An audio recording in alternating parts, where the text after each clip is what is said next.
The text message from Sophia popped up on my old phone screen, making the familiar buzz that always brought a smile to my face. Mom, Marcus's family wants to meet you for dinner this Saturday. So excited. Please dress nice.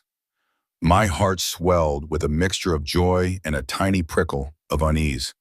Sophia, my only child, was marrying Marcus, a man from a world so different from ours. This dinner, I knew, was a milestone. It was a step into their opulent life, and I desperately wanted to make a good impression, for Sophia's sake. I was 65, a widow who had raised my daughter on a modest income, finding joy in simple things and hard work. For days, I agonized over what to wear. Dress nice, Sophia had said. What did nice mean to people like the Zhangs? My wardrobe was practical, comfortable, not fashionable. Finally, I settled on my navy blue dress, the one I wore to church on special Sundays. It was a classic cut, perhaps a little dated, but it felt dignified. I ironed it meticulously, even sewing a loose button back on with careful stitches. Then I retrieved my string of pearls from the small velvet box in my dresser drawer. They were my mother's, a gift from my father on their 20th anniversary, and they held the weight of generations, of love and quiet strength. Looking at my reflection, the pearls gleaming softly against the dark fabric, I felt respectable, ready to represent my daughter and our family with grace. The taxi pulled up to the Golden Dragon, a restaurant that shimmered like a palace in the evening light. Its facade was an elaborate tapestry of gold and red, intricate carvings adorning every surface. My heart hammered. I paid the driver, my hands trembling slightly, and stepped out onto the polished pavement. Inside, the grand lobby was a cavern of marble and hushed opulence. My sensible shoes, comfortable and well-worn, felt clumsy, their rubber soles squeaking faintly against the gleaming floor as I made my way to the hostess stand. I felt acutely aware of being out of place, a small, slightly bewildered woman in a world of polished surfaces and whispered conversations. Sophia spotted me first. She rushed over, but her hug was stiff, almost formal, a quick squeeze before she pulled back. Her eyes, usually so warm and expressive, held a nervous flicker. "Mom, you look nice," she said, her voice a little too high. She led me to a large round table in a semi-private alcove. Marcus rose, a polite smile on his face, and then introduced me to his family. Eleanor Zhang, Marcus's mother, was a woman of formidable elegance, dressed in a shimmering silk gown, her jewelry understated but clearly expensive. Her greeting was polite, a slight nod, and a cool, brief handshake, but her eyes, dark and sharp, seemed to assess me in an instant, taking in my simple dress and pearls. Victor Zhang, Marcus's father, offered a similarly detached nod, his attention quickly returning to his phone. The rest of the family, equally impeccably dressed and reserved, offered no more than fleeting glances of indifference. I was directed to a chair tucked awkwardly between Marcus and Sophia, slightly to the side, almost an afterthought. The menu, bound in rich leather, was handed to me. My eyes widened at the prices, a dizzying array of numbers that made my frugal heart clench. A single appetizer cost more than my weekly grocery bill. I quickly closed it, feigning interest in the centerpiece, my face flushing with embarrassment. The conversation flowed around me, largely in English at first, polite and general, but soon Marcus and Eleanor began to converse in Mandarin. Their voices were low, punctuated by soft laughter, and I caught the occasional glance directed my way. I didn't understand the words, but the shift in their body language, the narrowing of Eleanor's eyes, the way Marcus's lips curled, spoke volumes. I distinctly heard kunzi, the Mandarin word for dress, followed by more hushed comments and a subtle, shared smile between mother and son. A cold knot formed in my stomach. Was it my dress they were discussing? The pattern repeated itself. Whenever a personal anecdote or a more intimate detail was shared amongst the Zhangs, the language would switch to Mandarin, leaving me completely adrift, an observer to their private world. Sophia, I noticed with a pang, understood every word, occasionally chiming in with a giggle, a fluent participant in their exclusive circle. I tried to focus on the delicious, fragrant dishes arriving at the table, attempting to join in the polite banter whenever it reverted to English. At one point, as I reached for a serving of sweet and sour fish, Victor Zhang chuckled. a low, rumbling sound, and cast a quick, dismissive glance at my pearls. Eleanor followed his gaze, a faint, almost imperceptible smirk playing on her lips. Then more pointed laughter rippled through the table. It wasn't loud, but it was clear, like a secret shared amongst them. And I was the subject. My cheeks burned. My mother's pearls, a symbol of everything I cherished, now felt like an object of ridicule. The worst, however, came with the main course. I had always struggled a bit with chopsticks, preferring a fork when given the option. As I awkwardly tried to pick up a piece of broccoli, Eleanor's sharp voice cut through the air, this time in English, ostensibly for my benefit. "Maria," she began, her tone dripping with polite condescension, "you're holding them incorrectly. See, like this," she demonstrated with exaggerated precision, as if instructing a small child. The entire table watched, their gazes like pinpricks. My face felt hot, blood rushing to my ears. And then the ultimate betrayal. Sophia, my own daughter, let out a soft, nervous giggle, her eyes darting between me and Eleanor.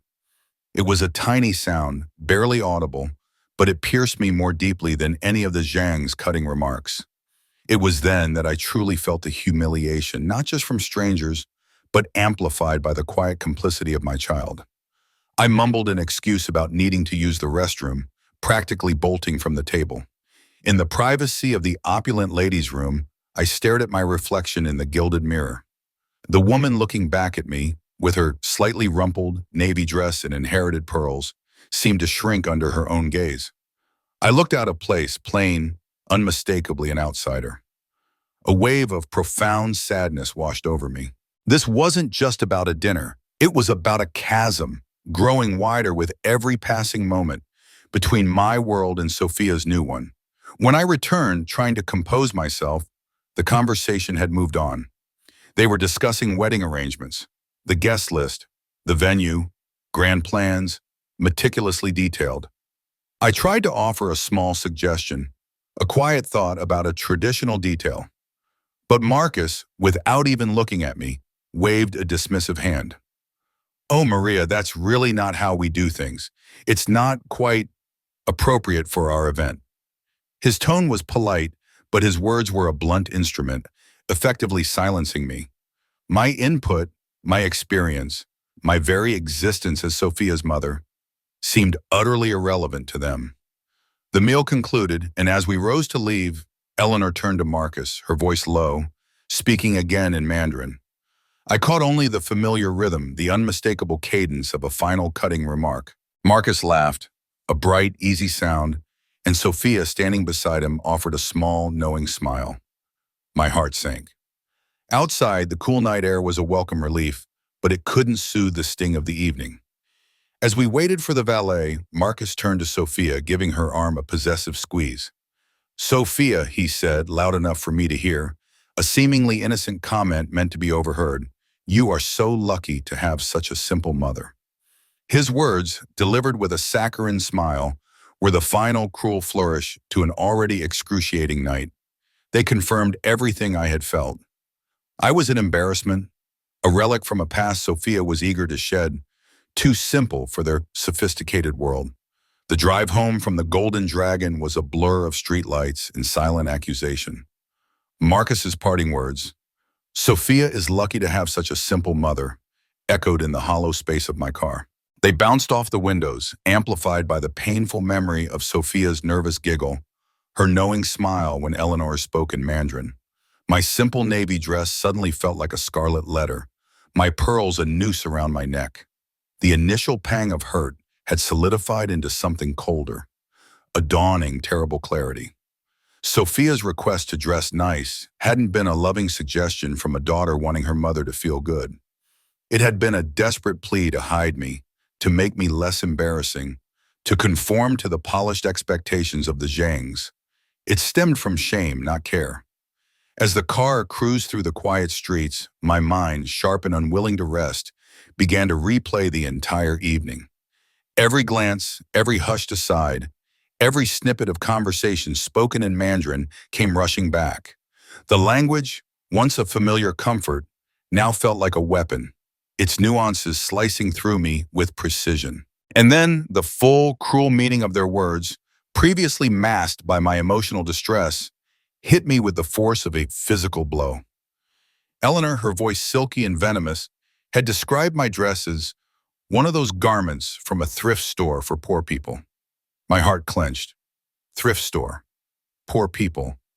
My dignified navy dress, the one I had ironed with such care, transformed into a symbol of my inadequacy, my poverty. And Marcus, my future son-in-law, had joined in, his voice laced with disdain as he referred to me as that old cleaning lady, a sarcastic sneer twisting his features as he spoke about my manners. My cheeks burned again, the heat rising from a deep well of indignation. Then there was Victor, Marcus's father, who had chimed in with a snide remark about my lack of proper manners, observing my struggles with chopsticks with barely concealed contempt. But the deepest cut, the one that truly made me gasp aloud in the stillness of my car, was Marcus's final Mandarin comment. His voice had been so dismissive, so utterly devoid of warmth. Even Sophia is embarrassed by her, he'd said, his words painting a vivid picture of my daughter's supposed shame. My own child, ashamed of me. The thought was a raw wound, bleeding into my very soul. And that was the irony, the terrible, twisting irony of it all. They thought I didn't understand. They thought I was some ignorant, uncultured woman who couldn't comprehend their sophisticated jibes. They had no idea that every single word, every derogatory phrase, every contemptuous laugh had pierced me because I understood it all. I was fluent in both Mandarin and Cantonese. For 12 years, I had worked at the Chinese consulate, not as a secretary, not as an assistant, but as a senior cultural attaché. My job had been to bridge cultures, to navigate complex diplomatic situations, to understand and interpret not just words, but nuances, unspoken agreements, and hidden meanings. I'd been a valued, respected professional in a demanding, high-stakes environment. When I finally reached home, the quiet apartment felt colder, emptier than usual. I walked to the antique chest in the living room and pulled out an old, worn wooden box. Inside, nestled amongst yellowed photographs and faded letters, were my certificates of commendation from the consulate. A framed photo of me shaking hands with a visiting dignitary, another of me confidently addressing a room full of diplomats, my hair styled, my posture erect, my eyes bright with intelligence. I traced the edges of the photographs, remembering that confident, capable woman, a woman who spoke 3 languages fluently, who could command respect in any room. Where had she gone? The answer, I knew, lay in the very reason I possessed this box of memories. The irony was palpable. I had given up that demanding, fulfilling career, that life of intellectual stimulation and cultural exchange, after Robert, Sophia's father, had left. I became a single mother overnight, and the consulate's hours, the travel, the intense dedication required simply weren't compatible with raising a child alone. So I sacrificed it all. I took on a job at the DMV, the steady hours allowing me to be there for Sophia. When that wasn't enough, I cleaned offices in the evenings, my hands, once used to signing diplomatic documents, now scrubbing floors and emptying trash bins. All of it, every single exhausting hour, every ache in my back, every whispered prayer for strength was for Sophia. To put her through UCLA, to give her the opportunities I never had, to ensure she would never have to worry about money or feel simple. I never complained, not once. I was her fiercest cheerleader, her steadfast supporter. I helped her with her essays, packed her lunches, drove her to extracurriculars. When she left for college, I sent her money, visited her whenever I could, and listened patiently to her dreams and anxieties, never once hinting at the silent struggles I faced to keep her afloat. I poured every ounce of my being into her future, her success. And she did succeed. After graduation, Sophia thrived, landing a promising job in marketing, building a life that was exactly what I had hoped for her. But gradually, subtly, the calls became shorter, her answers more curt. The warmth that had once flowed between us seemed to cool, replaced by a polite distance. She was pulling away, I sensed it, but I attributed it to her busy new life, her blossoming independence. When she first told me about Marcus, I had been overjoyed. He seemed kind, successful, everything I imagined for my daughter. I wanted her to be happy, truly happy. But the dinner, the calculated insults, the disdainful mockery, all of it revealed a truth I had been too blind or perhaps too hopeful to see. Marcus and his family looked down on me, not just for my perceived simplicity, but for my very existence, for the life I had chosen, the sacrifices I had made for Sophia. And Sophia, my Sophia, had stood by and let it happen, even participating in a quiet, chilling way. Later that night, unable to sleep, I picked up my phone, scrolling through old text messages from Sophia.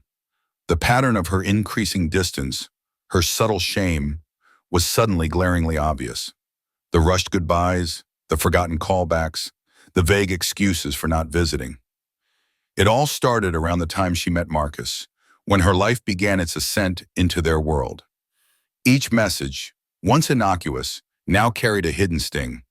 A part of me, the old fiery part that had once navigated international diplomacy, wanted to call Sophia, to demand an explanation, to confront her. But I stopped myself. I could already hear her defensive tone. Mom, you're being too sensitive.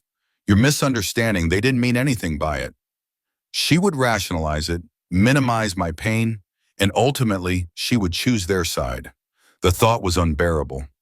I drifted into a fitful sleep, only to wake with a throbbing headache and a renewed wave of shame.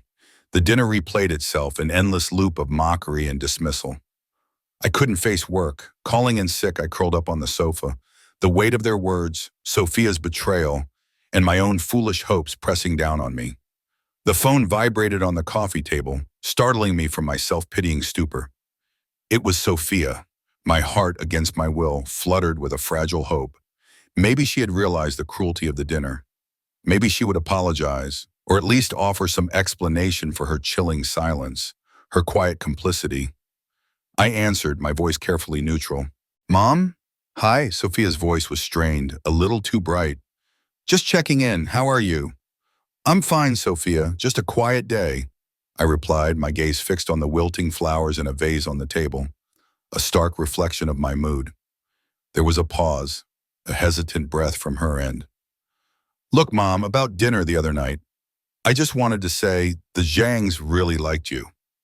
My fingers tightened around the phone. Liked me? The words felt like sandpaper on my tongue. What makes you say that, Sophia?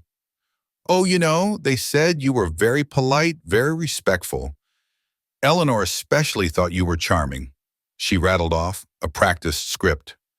The lies were evident, not just in her words, but in the forced cheerfulness of her tone. She was lying either to protect the Zhangs from my inevitable hurt, or more likely, to protect herself from the discomfort of acknowledging their cruelty and her own role in it. The fragile hope in my heart withered and died. Another awkward pause stretched between us.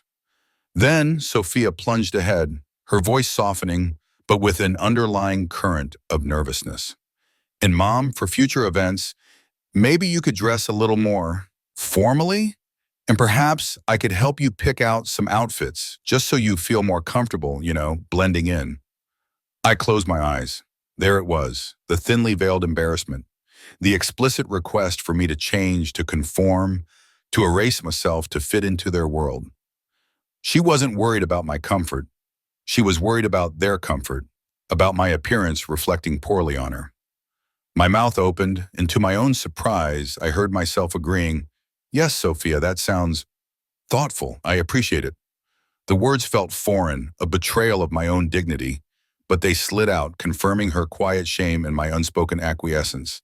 The call ended soon after, leaving me with a bitter taste in my mouth. I sat in my living room for a long time after that, the phone lying discarded beside me.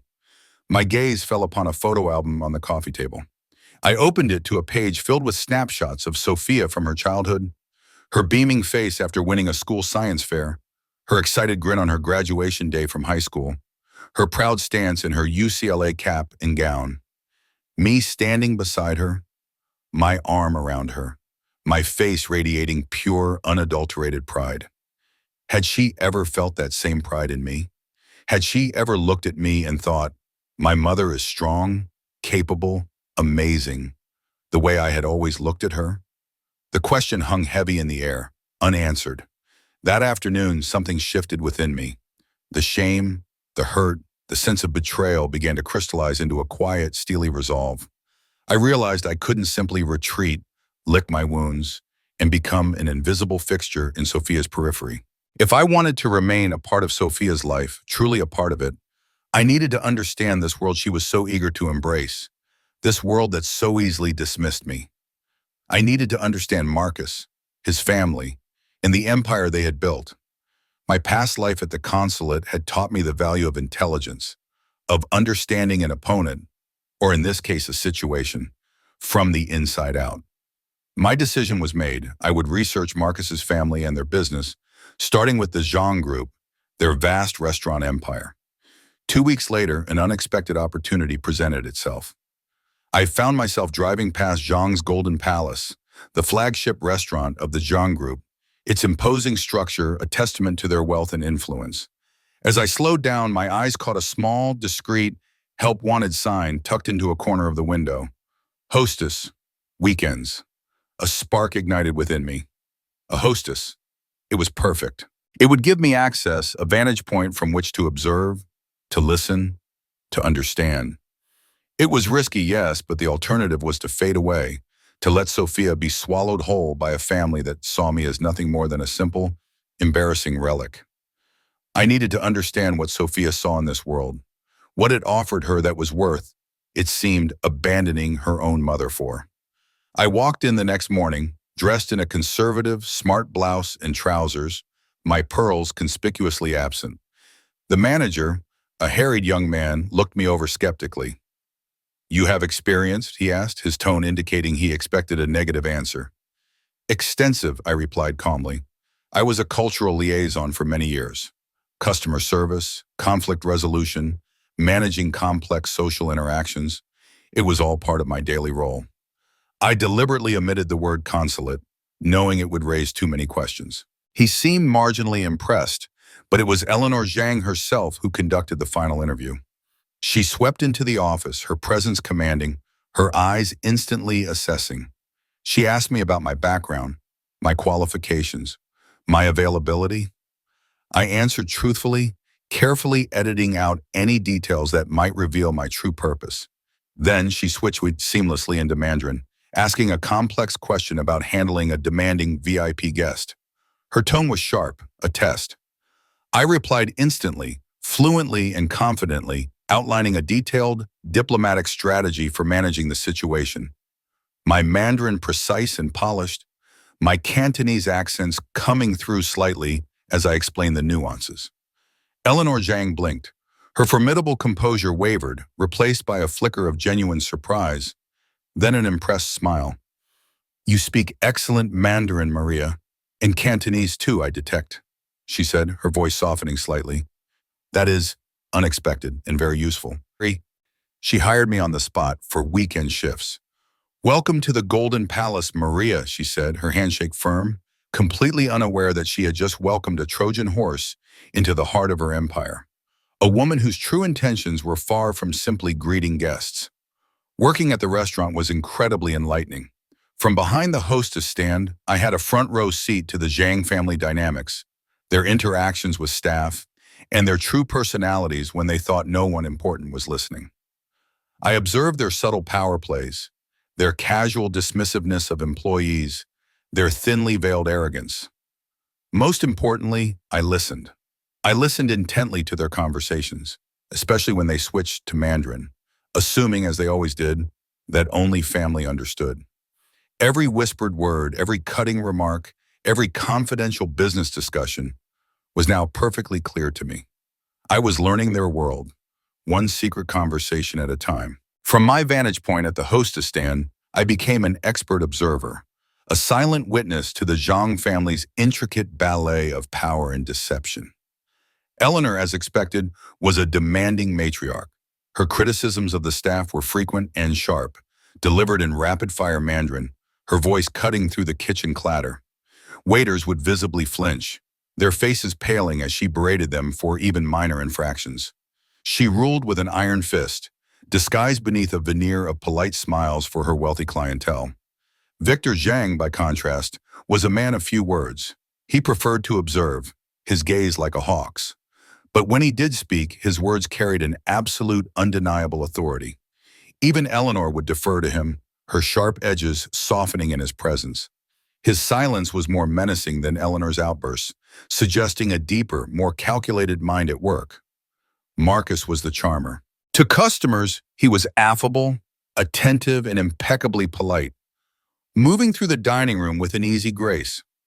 But his attentiveness to his parents, especially Eleanor, felt calculated, a performance designed to secure their approval and maintain his position. I noticed his frequent linguistic shifts. He would converse in English with guests, then seamlessly switch to Mandarin for hushed asides with his parents or other family members. These quick transitions were always deliberate, a way to exclude anyone outside their inner circle, a way to say things he wanted hidden from outsiders. It was during my third weekend shift that the true, horrifying depths of their deception began to unravel. The restaurant was bustling, a symphony of clinking glasses and muted conversations. I was tidying menus near the kitchen entrance when I overheard Marcus. He was on his phone, his back partially turned to me, his voice low but clear enough in the din. He thought no one understood. He started in English, his tone confident, almost jovial. Yes, everything's on schedule. The wedding's definitely for June. Well, she's completely naive, isn't she? Thinks it's all about love. He let out a short, dismissive laugh, a chilling sound that grated on my ears. And her mother? Pathetic, really, trying so hard to fit in, bless her simple heart. My blood ran cold. The image of me, so carefully chosen in my navy dress and pearls, flashed before my eyes, twisting in the light of his callous mockery. He continued, laying out a timeline with chilling precision. Marriage in June, permanent residency by July, green card by Christmas, definitely. He paused, listening to the person on the other end, then his voice dropped, becoming even more secretive, and he switched to Mandarin. My breath hitched. The words, once a source of cultural pride, now felt like daggers. After that, he declared, his voice hard, devoid of any warmth, I'll get rid of the American girl. She served her purpose. The world seemed to tilt on its axis. Get rid of Sophia? Served her purpose? My mind reeled. I wanted to scream, to confront him, but I forced myself to remain still, a statue of polite observation, my heart pounding a frantic rhythm against my ribs. I had to hear everything. He continued in Mandarin, his voice laced with contempt. She's desperate to be part of a successful family, you see. So easy to manipulate. All those dreams of a grand wedding, a powerful husband, she laps it all up, he scoffed. And her savings and the inheritance from her father once her mother kicks the bucket, it'll be quite worthwhile, won't it? Very substantial. A wave of nausea washed over me. Not only was he planning to discard my daughter, but he was doing it for money. For her hard-earned savings and the small inheritance from Robert that I had carefully managed for her. My sacrifices, my careful planning, all of it reduced to worthwhile for this conniving stranger. Then came the final gut-wrenching blow. Maylin is patient, he continued, a softness entering his voice that had been absent when speaking of Sophia. She understands this is just business, nothing more. My real fiancé, waiting in Shanghai for me to secure the citizenship? Real fiancé, Maylin. My Sophia was a pawn, a temporary means to an end. This wasn't just about disrespect. It was about outright fraud, a calculated scheme to exploit my innocent daughter for a green card and her modest fortune. The sheer audacity, the cold-blooded cruelty, made my stomach churn. My parents, he added, his voice returning to its casual, conspiratorial tone, they're fully aware of the plan. They approve. And the old woman, he paused, and I knew he meant me, she's actually quite useful in making Sophia feel guilty, keeping her compliant. It makes Sophia try harder to please us. He chuckled again, a dry, heartless sound. The puzzle pieces of the dinner, Sophia's strained apology, her suggestion for me to dress nice, and my own painful acquiescence, all clicked into place with terrifying clarity. It wasn't just cruelty, it was a calculated strategy. The Mandarin comments, the dismissive gestures, the deliberate exclusion. They weren't just incidental slights. They were part of a sophisticated psychological game designed to isolate Sophia from her own mother, to make her feel inadequate, to drive a wedge between us so she would cling more desperately to Marcus and his powerful family. The Zhangs were orchestrating her vulnerability, making her believe they were her only refuge, her only path to success and acceptance. They were not merely looking down on us. They were actively trying to control us, to manipulate Sophia, and to ultimately destroy her life for their own gain. The realization was a cold, hard stone in my chest. My mission had just changed dramatically. I wasn't just observing anymore. I was now fighting for my daughter's future. If this story has you on the edge of your seat, imagine how I felt living it. The truth is often stranger and crueler than fiction. Don't miss a single part of this journey. Keep watching, like this video, share it with your friends, and subscribe so you don't miss what happens next. The realization that Sophia was not only funding her own betrayal, but was likely already draining her savings, her inheritance from Robert, made my chest tighten with an unbearable ache. Marcus's callous words, her savings and the inheritance, it'll be quite worthwhile, echoed in my mind, a chilling confirmation of his predatory intentions. My daughter, my bright independent Sophia, was being systematically stripped of her future, piece by agonizing piece. My first visceral instinct was to call her, to scream the truth, to yank her away from this web of deceit. But then the pragmatic consular part of my brain took over. Confronting her now without concrete proof, without a full understanding of the Zhang's methods, would be useless. She would dismiss me as too sensitive, as jealous, as misunderstanding their culture. She was too deeply ensnared in Marcus's charm, too desperate for the validation his family offered. I needed more. I needed irrefutable evidence. I resolved to remain the perfect invisible observer, a ghost in their midst, gathering every shred of information I could. Over the next month, my shifts at the Golden Palace transformed from a simple job into an intense clandestine investigation. I learned more disturbing details about the Zhang family's operation than I could have ever imagined.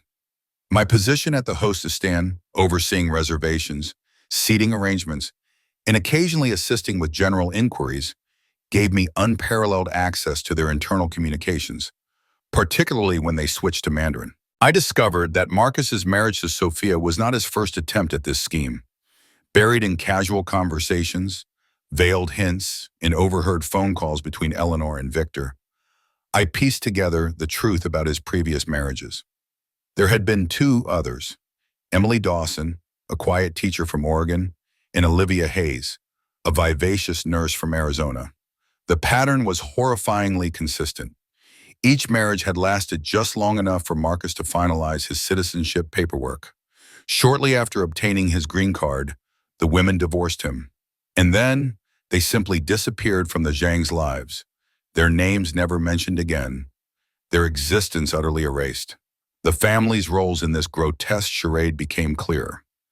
Eleanor, with her outwardly charming yet calculating demeanor, would befriend the wives, showering them with false affection, making them feel special and chosen, while subtly isolating them from their own families and friends. Victor, the stoic patriarch, reinforced this isolation, presenting himself as the ultimate authority, demanding absolute loyalty and obedience to their family customs.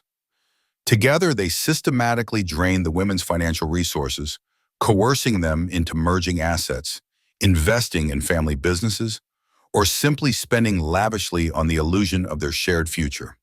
All the while, the women were made to believe they were becoming part of an exclusive, powerful dynasty. I also learned more about Mei Lin, the real fiancé waiting in Shanghai. Eleanor spoke openly in Mandarin about the elaborate plans for Mei Lin to come to America on a fiancé visa once Marcus's status was fully secured. They discussed the timing, the paperwork, and how seamlessly Mei Lin would integrate into their family structure, unlike the problematic American girls. Then came a chilling detail that solidified the Zhang's depravity. I overheard Eleanor discussing with Victor, again in hushed Mandarin, their legal strategies for the inevitable divorces. They employed lawyers specializing in making divorces appear to be the women's fault. Eleanor even talked about systematically documenting instability, and mental health issues in their previous wives. They built a case, fabricating evidence, painting the women as emotionally volatile, irrational, or even mentally unfit, to ensure they walked away with nothing and their reputations tarnished. Eleanor even mentioned their connections within local social services, suggesting they leveraged these to further discredit the women and ensure their silence. It was a perfectly executed legalistic form of psychological torture and financial ruin. My daughter was walking into a trap meticulously designed to destroy her. The weight of this knowledge was almost unbearable. I had to know how deeply Sophia was already entangled. That evening, I called her, my voice carefully modulated, attempting to sound casual. "How are things, sweetie? How are wedding plans coming along?" Sophia's voice, when she answered, was thin and strained. It was a stark contrast to her usual confident, vibrant tone. "Oh, Mom, things are busy. Eleanor is teaching me so much about how to be a good wife in their culture. You know, it's all so different. I have to learn to be worthy of Marcus." My heart ached. "Worthy of Marcus?" I repeated gently, trying to mask the anger rising within me. "Sophia, you've always been more than worthy. You are intelligent, kind, capable." She interrupted me, a trace of defensiveness in her tone.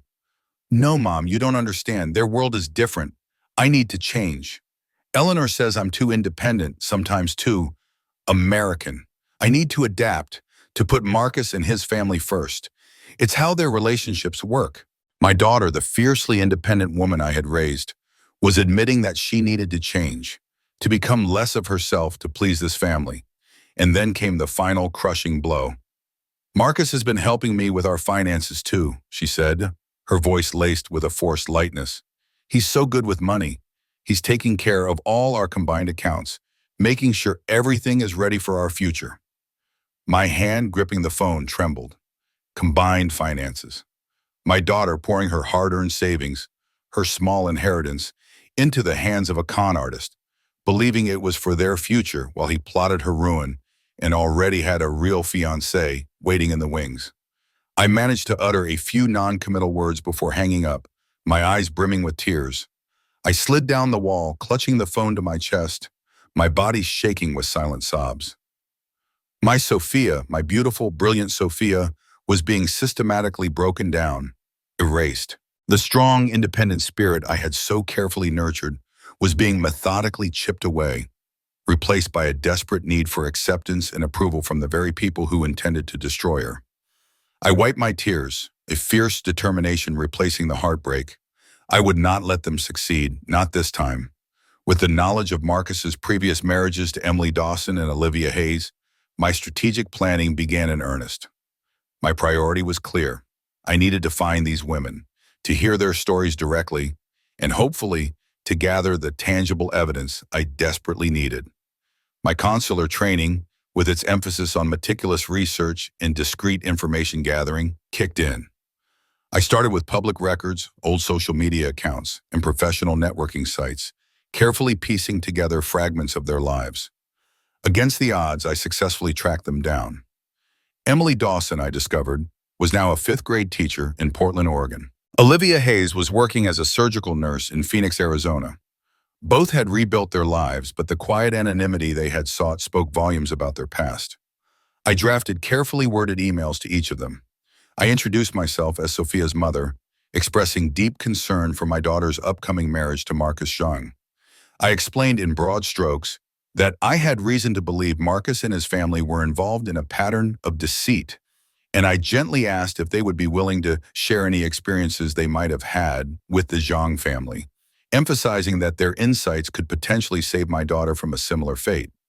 I was respectful, empathetic, and most importantly, I made it clear that I believed them. To my immense relief, both women responded within days. Their immediate willingness to speak, despite the years that had passed, indicated the lasting pain and injustice they had endured.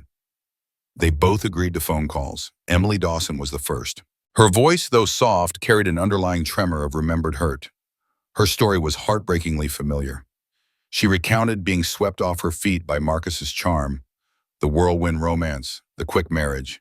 She spoke of Eleanor's initial warmth, the way she made Emily feel like a cherished daughter, only to gradually isolate her from her friends and family. They made me feel so special, like I was becoming part of something grand, Emily confessed, her voice cracking. But then slowly everything shifted. Marcus started controlling my money, saying it was for our future, for investments. Eleanor told me I was too emotional, too independent for their culture. They made me believe every problem was my fault, that I was failing as a wife, as a person. The shame and confusion had been overwhelming, leading her to sign the divorce papers without truly understanding the implications. She had left California immediately, desperate to escape the suffocating web of deceit and rebuild her life in anonymity. I just wanted to disappear, she whispered. The humiliation, I just couldn't bear it. Olivia Hayes' experience, when I spoke to her the next day, was nearly identical in its emotional devastation, but with a crucial difference. I kept records, she stated, her voice stronger, laced with a simmering anger. I started to realize something wasn't right. The way they spoke, the way they twisted everything. My nurse's brain just started documenting. My heart leaped. Records? I asked, barely daring to breathe. Yes, photos of bank statements showing transfers I didn't authorize. Copies of legal documents they pressured me into signing. Even some audio recordings of conversations, especially with Eleanor, when she thought I wasn't paying attention. I knew they were building a case against me, so I started building one against them. Olivia's revelation was a beacon of hope in my otherwise bleak investigation. She had evidence, tangible proof of their systematic fraud and emotional manipulation. Olivia, I said, my voice urgent, would you be willing to share this evidence? It could stop them. It could save my daughter. They are doing the same thing to her right now. There was a long pause on the other end, a heavy silence pregnant with unspoken pain and decision. Then Olivia's voice broke, tinged with a mix of sorrow and fierce resolve. Oh my God, your daughter. Yes, absolutely. Send me your email address. I'll start sending you everything I have. It's time these predators were stopped. By the end of that week, my inbox was flooded with files, documents, and audio recordings. The evidence was damning, irrefutable proof of Marcus's pattern of marriage fraud, the Zhang family's orchestrated financial and emotional abuse, and their insidious tactics to secure green cards and wealth. I had enough to destroy Marcus's immigration case, expose the entire family's fraudulent enterprise, and ensure they faced the full force of the law. I had not only gathered the weapons, but I also had a meticulously well-thought-out plan for delivering the ultimate public revenge. The timing was critical. The wedding was only 6 weeks away, and Sophia was still deeply, terrifyingly manipulated, believing herself to be on the precipice of a glamorous new life. I had to act swiftly and decisively. Then the inevitable call came. Sophia, her voice still holding that strained, forced cheerfulness, invited me to the engagement party. It's going to be at the Golden Palace, Mom, she said, next Saturday. All the important people will be there. No, Marcus's business partners, his family's oldest friends. I played my part flawlessly, my voice calm and even. Oh, that sounds lovely, sweetie. What should I wear? I asked, feigning casual interest, suppressing the urge to scream the truth down the phone line. She launched into a detailed description of the dress code, urging me to find something truly elegant and promising to help me pick out a suitable outfit. I agreed, every word a silent promise of revenge. I knew this would be it. The engagement party at Zhang's Golden Palace. Their fortress, their stage. It would be the setting for the most important performance of my life. A performance that would expose their vile deception and, I hoped, finally save my daughter. The engagement party at Zhang's Golden Palace was a dazzling spectacle of wealth and pretense. Crystal chandeliers glittered, soft music filled the air, and impeccably dressed guests mingled, champagne flutes in hand. I arrived precisely on time, dressed in a simple, modest gray dress that Sophia had picked out for me, paired with a delicate silver necklace, the picture of a humble, unassuming mother. Just as they expected. Hidden deep within my small clutch, however, was a discreet recording device, silently whirring, and the contact information for 3 highly recommended immigration attorneys. A photographer, hired by the Zhangs, moved through the room, capturing smiling faces and tender glances, meticulously documenting what they believed was irrefutable evidence of a legitimate, loving relationship. Every pose photograph was another layer in their fabricated narrative. Throughout the cocktail hour, my gaze kept returning to Sophia. She moved like a phantom, a shadow of her former self. The vibrant spark in her eyes had been replaced by a weary dullness. Her radiant smile now seemed brittle, her movements stiff, almost subservient. She was thinner, too, a noticeable loss of weight that worried me deeply. Eleanor, ever the grand matriarch, beamed as she introduced Sophia to various influential guests, praising her as a prize, a true find for Marcus. I overheard her boasting, her voice dripping with false affection, about how Sophia was eagerly learning traditional Taiwanese dishes to take good care of Marcus and our family. My accomplished daughter, a UCLA graduate with a promising career, simply nodded gratefully, a small, pained smile on her lips, accepting the thinly veiled criticism as a compliment. The contrast between the woman I had raised and the one before me was a stark, heartbreaking testament to the Zhang's insidious manipulation. Then, the moment I had meticulously planned for, the moment I had waited for through weeks of silent observation and painful revelations, finally arrived. The room quieted as the formal toast began. Marcus stood, a champagne glass raised high, his charming smile fixed in place. He began in English, his voice smooth and confident, thanking guests for coming, praising Sophia with superficial compliments, the usual pleasantries. Then, just as he had done so many times before, he switched to Mandarin. His tone became conspiratorial, his eyes sweeping across the room, lingering on his parents, a knowing smirk playing on his lips. He believed, as always, that only his family and a select few understanding guests would comprehend his words. "I must thank my family," he began, his voice dropping to a theatrical whisper, "for their patience while I endure this necessary charade. It is not easy to pretend to love this simple American girl, but the rewards will be worth it." My hand clenched around my clutch, my fingers grazing the small, cool metal of the recorder. He continued, his voice swelling with self-importance, his gaze momentarily flicking toward Sophia, who was smiling vacantly, oblivious to the cruel words being spoken. "Sophia has already proven her usefulness. She has given me $15,000 for wedding expenses, money I am, of course, managing for our future, and she has promised to help fund the start of my very own restaurant." A ripple of knowing laughter spread through the Zhang family table. Then his gaze found me. He raised his glass slightly in my direction, a mocking glint in his eyes. "And her mother," he sneered, still in Mandarin, "she is truly pathetic.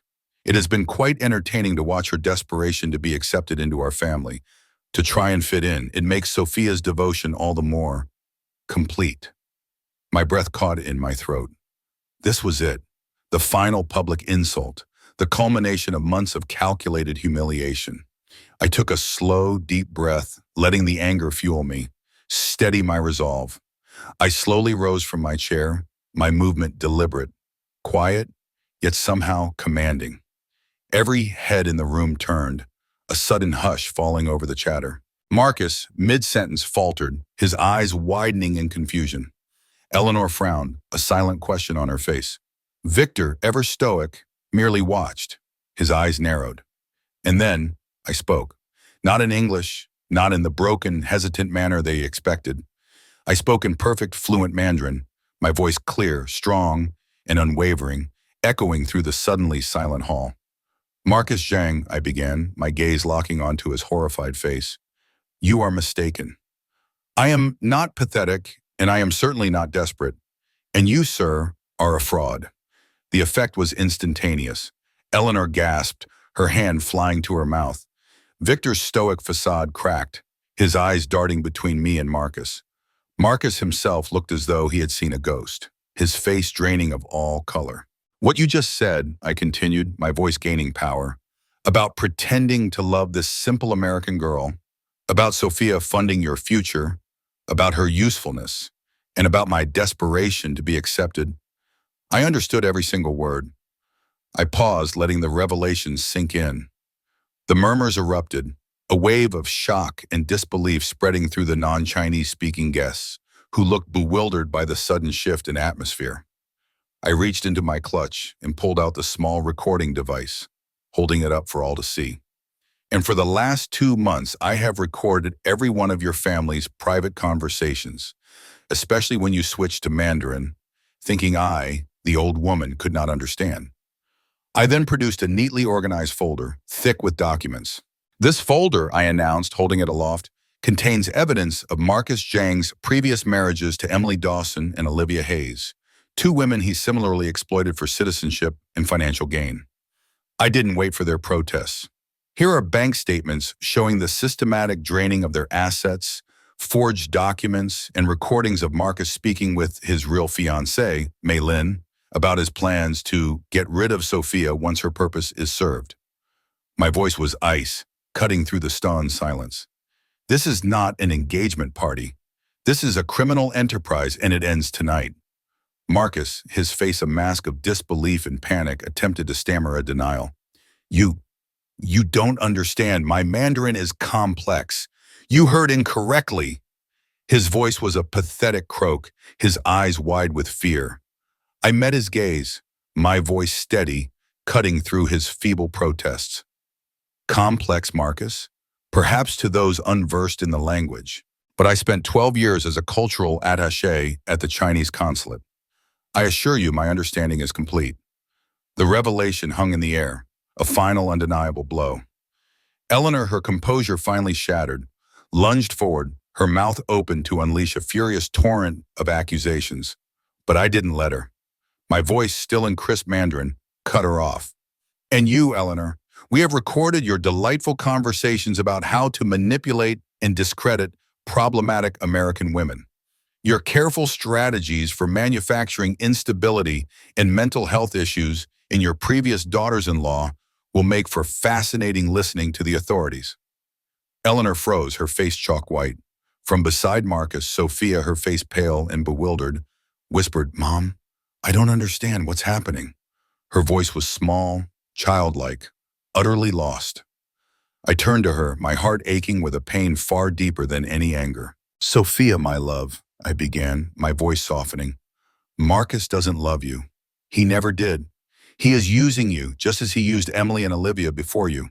He wants your citizenship, your green card, and your money, your savings, your inheritance. He intends to take it all and then discard you." The words were like tearing a bandage off a raw wound, but they had to be said. Marcus, regaining a sliver of his former arrogance, lurched forward, grabbing Sophia's arm. "She's mentally unstable," he shouted, his voice cracking, trying to pull Sophia away from me. "Don't listen to her. She's jealous." My eyes blazed. "Let go of my daughter." The command, delivered with the full force of a mother's fury, echoed through the stunned silence. My voice, usually soft, now carried an authority that brooked no argument. Marcus, startled by the sheer power behind my words, released Sophia's arm as if burned. I then addressed the entire room, my voice carrying clearly in Mandarin, ensuring every member of the Zhang family and their close associates understood every damning word. This man, Marcus Zhang, with the full knowledge and complicity of his parents, Eleanor and Victor Zhang, is engaged in a systematic, years-long scheme of marriage fraud. They lure innocent American women into fraudulent marriages, drain their financial resources, secure citizenship for Marcus, and then discard them, fabricating evidence to discredit them in court. Then, with a dramatic flourish, I held up my phone, its small screen glowing. And to ensure all legal protocols are being observed, I announced, my voice ringing with triumph, "I believe I am currently on a conference call with agents from Immigration and Customs Enforcement, or ICE, who have been listening to every single word spoken tonight, both in English and in Mandarin." Chaos erupted. Gasps filled the air. Several of the Zhang family members, their faces etched with fear, tried to subtly slip out of the room. Marcus, utterly unmasked, desperate and cornered, turned to Sophia, his face contorted into a grotesque parody of pleading. "Sophia, darling, please, don't listen to her. It's a misunderstanding. I love you." But Sophia's eyes, fixed on Marcus, finally cleared. The fog of manipulation, the years of subtle gaslighting lifted in that instant. I saw the spark return, the fire of her true self reigniting. Her chin lifted. "Get away from me," she cried, her voice finally her own. The sound was a symphony to my ears. The aftermath was swift and uncompromising. Within minutes, uniformed ICE agents, who had indeed been listening in from a discreet distance, entered the Golden Palace, their presence adding an undeniable weight of authority. They immediately opened a formal investigation into Marcus Zhang and the entire Zhang family enterprise. Marcus's existing visa was flagged, and his application for permanent residency was instantly revoked. The Zhang family's businesses, their financial dealings, and their immigration history were placed under intense scrutiny.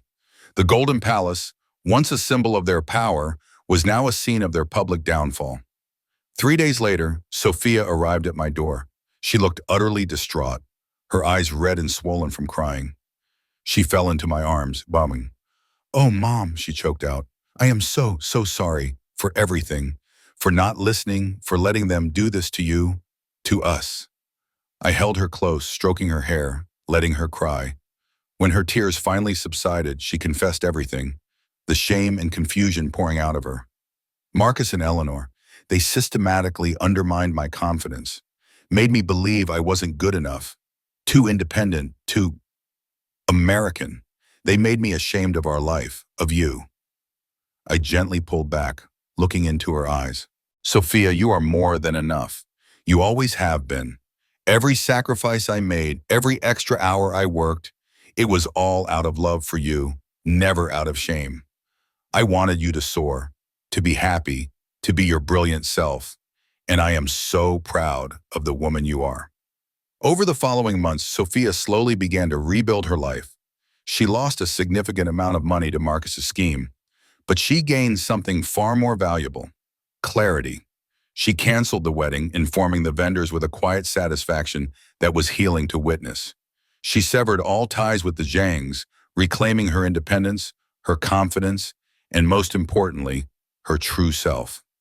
Months later, the quiet rhythm of our life settled back into a comforting familiarity. Our treasured Sunday dinners, a tradition from her childhood, resumed. One evening, as we sat together sharing stories and laughter, Sophia reached across the table and took my hand. "Mom," she said, her eyes shining with warmth, "I thought I was moving on to a better life, but I realize now that the best life, the truest love, was always right here with you. Thank you for never giving up on me. I've found my way back to us." And in that moment, all the pain, all the sacrifices, all the secret investigations were worth it.